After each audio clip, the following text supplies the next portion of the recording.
माननीय सभापती महोदय,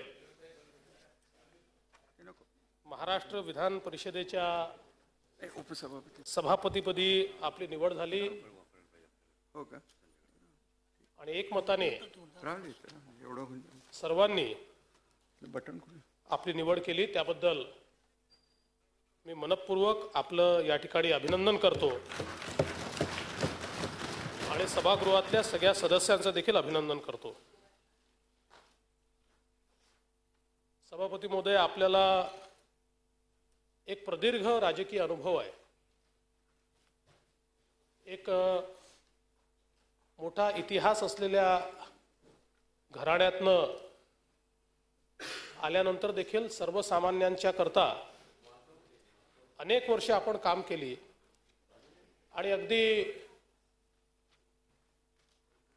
लोकल जे राजकारण असतं तिथपासनं स्थानिक स्वराज्य संस्थेपासनं तर मंत्रिपदापर्यंत अशा वेगवेगळ्या जबाबदाऱ्या या आपण या ठिकाणी पार पाडल्या आहेत।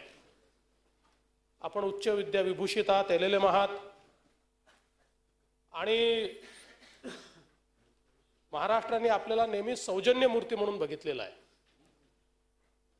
आणि सभापतीचं पद देखील असंच आहे की ज्या पदावर फार पेशन्स असावा लागतो, सगळ्यांना एकत्रित घेऊन चालावं लागतं। सभापती हा कधीच पक्षाचा नसतो, तो सभागृहाचा असतो आणि ती हातोटी आपल्यामध्ये आहे। आपण कृष्णा खोरे महामंडळ असेल किंवा उर्वरित महाराष्ट्र वैधानिक विकास महामंडळ असेल, या सगळ्याच्या माध्यमातून नेहमी विकासाचीच कास धरली आहे आणि हे करत असताना आपल्या मंत्रिपदाचा काळ असो किंवा इतरही वेळी सर्वांना सोबत घेऊन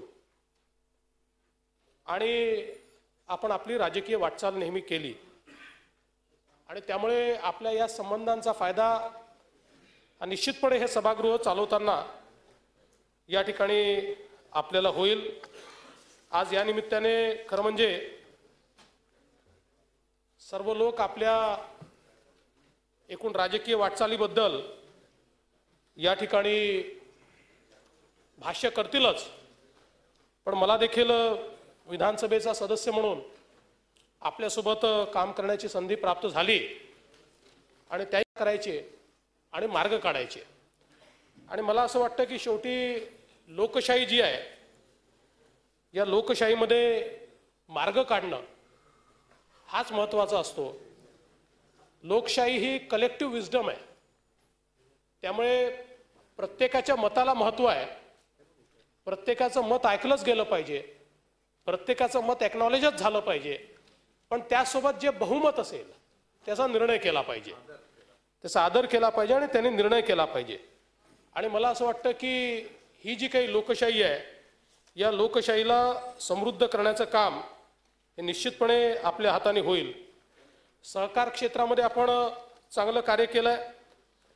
या ठिकाणी सातारा जिल्हा सहकारी बँकेचे संचालक म्हणून देखील आपण सातत्याने कार्यरत राहिला आहात आणि फलटण एज्युकेशन सोसायटीचे अध्यक्ष म्हणून ILS महाविद्यालय, सिम्बायोसिस विधी महाविद्यालय या ठिकाणी प्राध्यापक म्हणून देखील आपण काम केलेलं आहे आणि आपण तसे तर सर्वांचेच अतिशय जवळचे आहात, पण अध्यक्ष महोदय, या विधानसभेमध्ये गेले कित्येक वर्षापासून आपण विधानसभेमध्ये काम करत होता, आता विधान परिषदेमध्ये काम करत आहात आणि विधानसभेमधले काम अत्यंत उत्कृष्ट असं होतं। अत्यंत संयमी नेता, शांत स्वभावाचा, संयमी अशा स्वरूपाची आपल्या व्यक्तिमत्वाची ओळख आहे आणि या व्यक्तिमत्वाचा लाभ नक्कीच या सभागृहामध्ये सर्वांना होईल, समस्या सोडवण्यासाठी होईल। या सभागृहामध्ये अनेकदा तणावाचे प्रसंग येतात आणि अशा तणावाच्या प्रसंगी सभापतींची भूमिका ही अत्यंत महत्त्वाची असते। हे या प्रसंगी तणाव निवळण्यासाठी आणि हे सभागृह योग्य रीतीनं चालण्यासाठी या ठिकाणी आपल्या मार्गदर्शनाच्या माध्यमातून पुढच्या कालखंडामध्ये निश्चितच हे सभागृह निश्चित काम करेल। कृष्णा खोरेच्या संदर्भामध्ये ज्यावेळेस उपाध्यक्ष म्हणून होते त्यावेळेसही त्या भागामध्ये आपल्याला कृष्णेचं पाणी मिळालं पाहिजे किंवा ते प्रकल्प पूर्ण झाले पाहिजे या दृष्टिकोनातून आपण केलेली धडपड आणि तळमळ मी स्वतः अनुभवलेली आहे. त्याबरोबरीला आपल्या भागातला हा जो बॅकलॉग आहे पाण्याच्या संदर्भातला वाटपाचा प्रश्न असेल का बॅकलॉगच्या प्रश्नाच्या संदर्भामध्ये असेल, ज्या वेळेस मागच्या कालखंडामध्ये असे विषय सभागृहात आले किंवा सरकारच्या माध्यमातून निर्णय घेतले गेले त्या निर्णयाच्या संदर्भामध्ये आपल्या विभागावर अन्याय होता कामा नये, पाणी वाटपावर अन्याय होता कामा नये या संदर्भामध्ये वेगवेगळ्या बैठका आपण त्या कालखंडामध्ये घेतले. मी स्वतः आपल्यासोबत कित्येक बैठकांना उपस्थित राहिलेले आहे बॅकलॉगच्या संदर्भामध्ये. आणि या राज्यामधलं अधिक गोरगरीब माणसाचं हे झालं पाहिजे त्यावेळेस आपल्या विभागामधलं सिंचनाचं क्षेत्र वाढलं पाहिजे यासाठी आग्रह आपण सातत्यानं ठेवला. आणि या सिंचनाच्या संदर्भामध्ये आपला अत्यंत गाढा अभ्यास आहे आणि त्याचा उपयोग त्याचा निश्चित मलासुद्धा माझ्या पाटबंधारे मंत्री असताना आपल्या मार्गदर्शनाचा लाभ झाला. त्या सिंचनाच्या संदर्भामधले जे राज्यभरामध्ये जे काही पाणी वाटपाचे तंटे आहेत, मग कृष्णा लवादाचा तंटा होता, अन्य ठिकाणचे आपले आंध्र आणि नांदेडच्या संदर्भात असतील, या तंट्याच्या संदर्भात जे पाणी वाटप महाराष्ट्राच्या हिश्श्याला झालेलं आहे त्याच्या संदर्भातली जी योग्य भूमिका आणि त्यामधलं मार्गदर्शन त्या कालखंडामध्ये आम्हालाही झालं आणि त्याचा निश्चित लाभ या राज्याला झाला.